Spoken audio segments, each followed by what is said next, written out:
Hi, my name is Joe Jackson. I'm an interviewer and a broadcaster. Back when I was 10 years old, I read a paperback called The Elvis Presley Story because, roughly the same time, I'd seen a movie called G.I. Blues and Elvis became my first pop hero.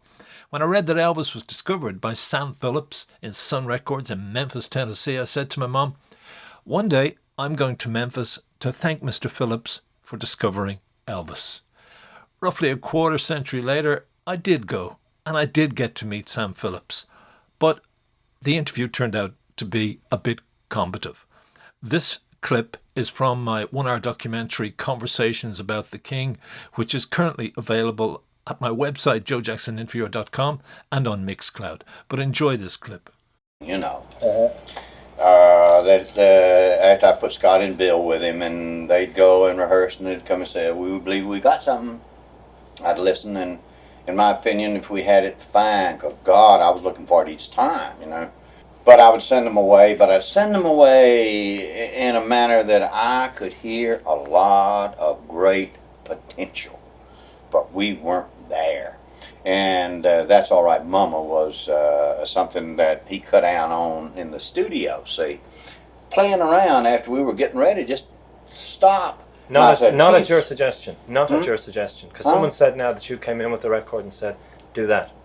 So that's... Okay, good. Well, I like to address these because if these are the myths that are gaining currency, it's better to throw them out the window by addressing them. You know what I mean? It's the suggestion that Elvis Presley came in and wanted to be either a gospel singer or a pop singer. And you had a vision of delivering black music to white people, and you made him go along with that vision. No, I didn't make him. I influenced him. But no, I convinced him. I didn't. But you know, the way I dealt with it, I was in charge of the sessions. Right. You understand?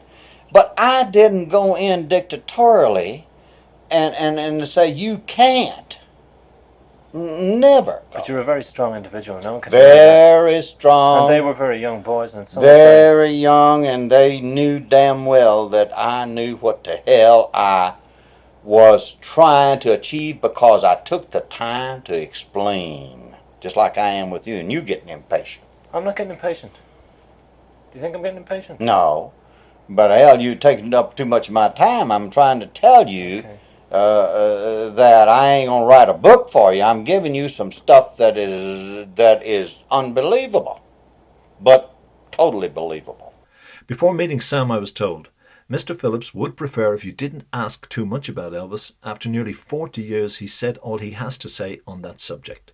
So I had to sneak in questions about the King. Some, as you heard, knocked him off track.